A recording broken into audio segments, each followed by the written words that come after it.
You're listening to Creatives Crushing Anxiety, the podcast for online business creatives looking to minimize their anxiety and maximize their productivity through systems organization and time management. I'm your host, Dia Darling. Let's do this.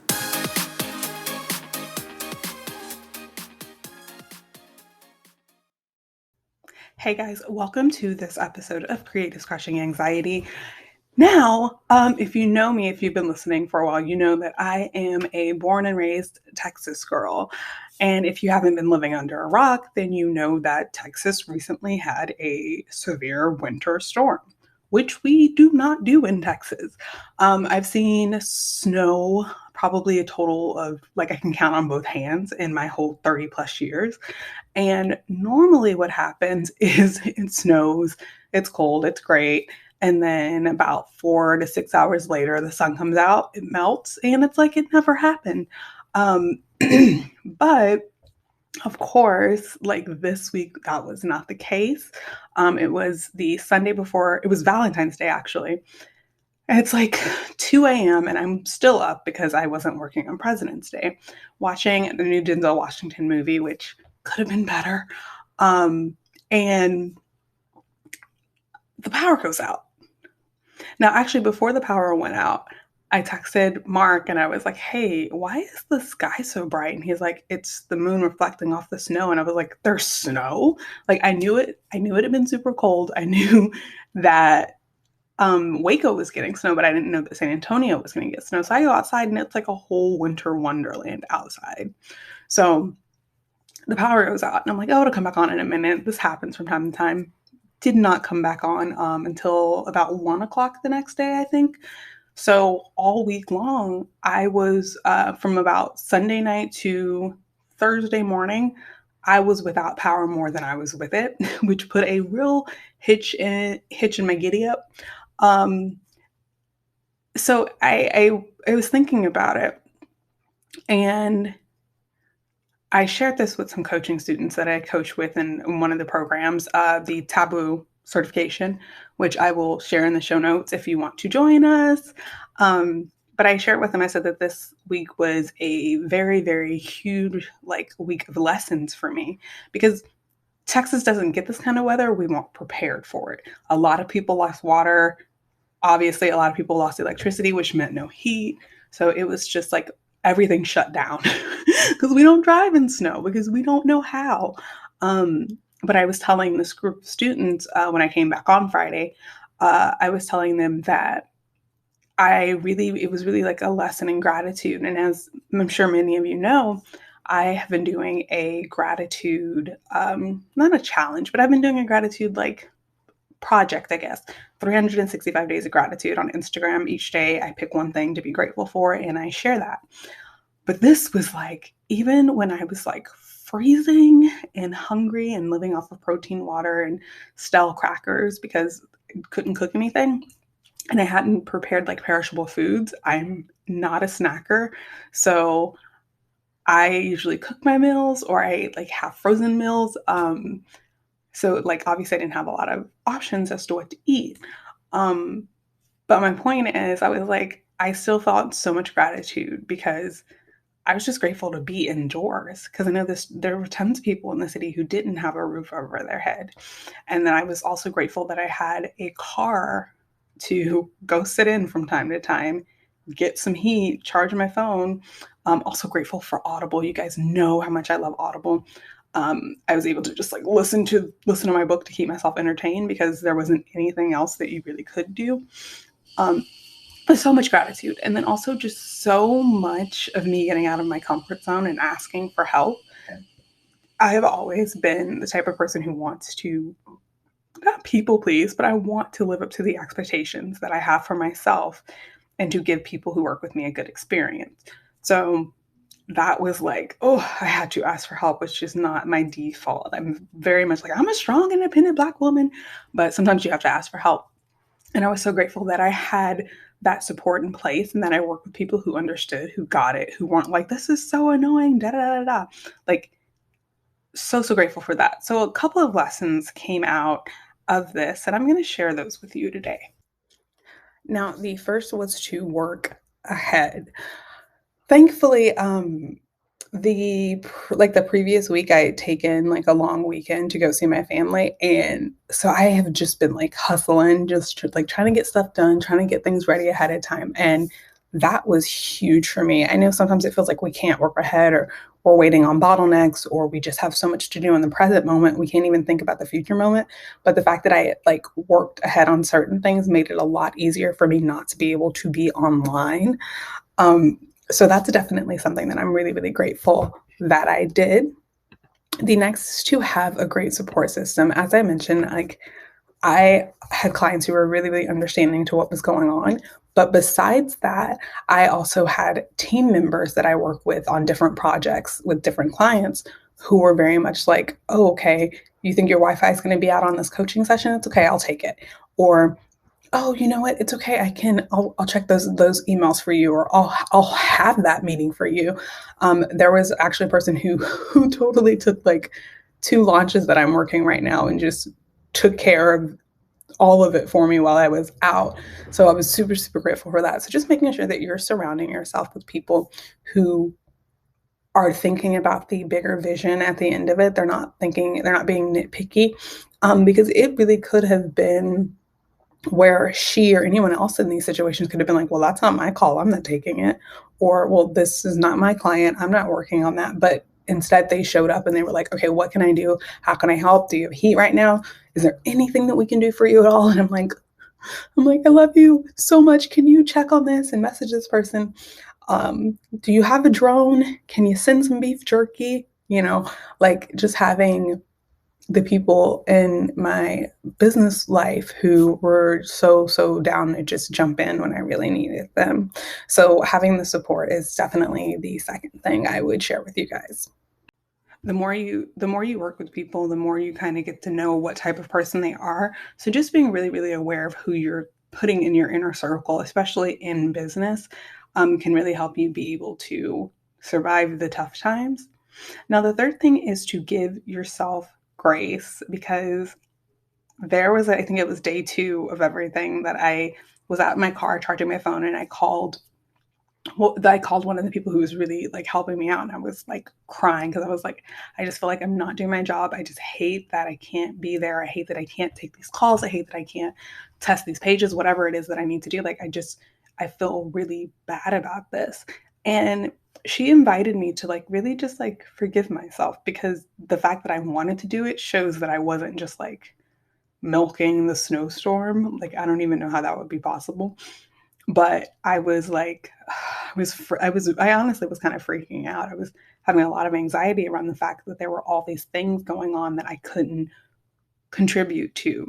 Because keep in mind that yes, the power was out, and you're like, oh well, you have your phone. I could call and text, but I could not get on the internet on my phone. I couldn't like check my email. I couldn't send boxers. Like, I would go to do one and it would just be like sending until the power came back on and I actually had Wi-Fi. So just really understanding that like when a situation has nothing to do with you, when it's out of your power, out of your control, because I think a lot of times we're like, oh, I'm supposed to do this, I'm supposed to do that, but you don't control everything, and that's okay. Which I'm saying that for myself because I am very much like control gives me peace, to feel like, okay, I'm managing this, I got this is on me. Like, so when things happen that are out of my control, it's very much like, oh, what the hell? So just to give yourself grace when something like this happens, or something that you like, even when you're sick. I know there have been times when I'm feeling horrible and I feel so bad for not being able to show up the way I normally would, but my body is not there. So I need to honor that, respect that, and take a break as I need to, and everything will be there when I get back. And if it's not, then maybe I didn't really want it. Like, if I have a client who, like, even when I hurt my back recently, if my clients would have been like, oh, well, I don't care that you're on hydrocodone and muscle relaxers right now because you're in so much pain, like, show up, do this. Like, if I had those clients, I would be like, bye, Felicia. Because I was doing what I needed to do to take care of me so that I can come back and take care of them and their business or their project or whatever it may be. So the next thing is to communicate, because that makes all the difference. If I would have been like, well, they should know it's snowing in Texas. I'm not going to call anyone or text anyone. Then yeah, that probably would have been a problem because I wasn't communicating. So just to be sure that when things happen, to communicate. It's the same in your personal life. Like, let's say that you're meeting a friend for lunch and you get a flat tire. When you text that friend and say, "Hey, I have a flat tire. I'm waiting on AAA. I'm going to be late," versus just letting them sit at the restaurant and be like, "What the hell?" Like, or them having to call you or reach out to you. So anytime that you can, like, obviously, if you don't have like the number or whatever, like you're not communicating, but communication is so key in preventing things escalating. Because if I tell someone, hey, my power is out, just so you know, I may not be able to get on our call today. If it looks like I can, I will send you a text. Like that makes all the difference because I don't want someone to be waiting on me to show up and then they have to reach out to me and I'm like, oh, well, this happened. And they're like, well, why didn't you tell me? Because I just sat there and wasted my time waiting on you and you didn't show up. So communication is very key. Like I know when you're in a situation that's like a little bit out of control, you're like, ah, and you're probably freaking out. But just taking that moment to communicate what is going on or what you need makes so much difference and like puts things like it sets things up to be resolved more easily and also for the person to be more agreeable or be willing to compromise or meet you where you're at or support you in whatever it is that you need. Now, the final thing is to prepare for emergencies. Now, this is different than planning ahead because with planning for emergency or with working ahead, because with planning for emergencies, you're not necessarily like doing work to get you ahead in case something happens. You're actually setting up like fail safes or smart plans. Like think of it as your business bug out bag. And if you don't know what a bug out bag is, I'm like a mental doomsayer, but not in practice, obviously, because I didn't have food this week. But the doomsday preppers are the people who are like, they have the food set aside that doesn't perish. They have medicines. They have water. They have things that they would need to survive in the case of an emergency, an apocalypse, whatever. So think of it as like your business doomsday bag. And the best way that I can think of like just implementing this can be so simple.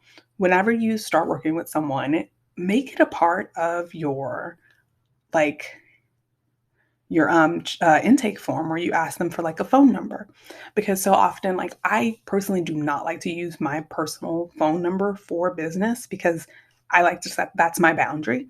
But to be able to say, okay, I have this person's cell number. If I can't get on Slack, I can't get on Voxer, I can't get on email, I can shoot them a text and let them know what's going on. And then not having that on your computer. Do not have that on your computer in case your computer is dead or it's saved in Google Docs and you can't get into Google Docs. Have like maybe a sheet of paper or even like a sticky note that has clients or people's numbers on it so that you can reach out to them in times like this.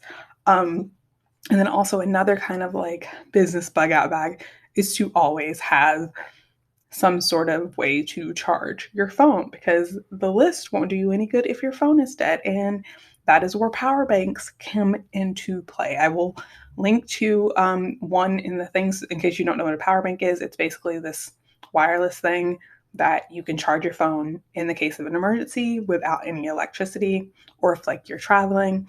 The first time that I came across a power bank, I was in Chicago and my phone was dying and my friend Mark was like, oh, here, use this. You don't need the electricity. Like, so we were like sightseeing and stuff, but I could still charge my phone. So yeah, just think of like what you need in your business bug out bag. Are there things that you could be working on without power to move things forward? Like, do you have paper that you could write? Like, could you write out that week's newsletters or something? So just think of things to keep yourself like connected when you can't be connected. So yeah, just preparing for that emergency, for having fail safes. I know one thing that a lesson that I learned in this was one of the companies that I work with, they have a team Zoom account. I prefer to schedule meetings on my own Zoom, which is usually super convenient for me. But when I couldn't attend that call, I had to text this other person and say, hey, can you create a new Zoom link when you reschedule or when you say that you're going to be the one showing up for the call, can you send them that Zoom link since I obviously can't get onto mine? So, lesson learned. This is why they have the team Zoom in case things like this come up. But yeah, so those are my lessons. I am so grateful that we are on the other side of this. Like, I look out the window right now and it's sunny. There's really like no evidence of snow as far as I can tell anymore. Um, but I was thinking about it. This kind of marks 1 year since the everything with the virus started, and Texas just came out of this really trying time. And I know some people are still feeling the effects of it, like pipes bursting and all that. So I've decided to do a little fun thing. It's going to be March Madness. So from now until the end of February, I am offering my coaching services at amazing rates.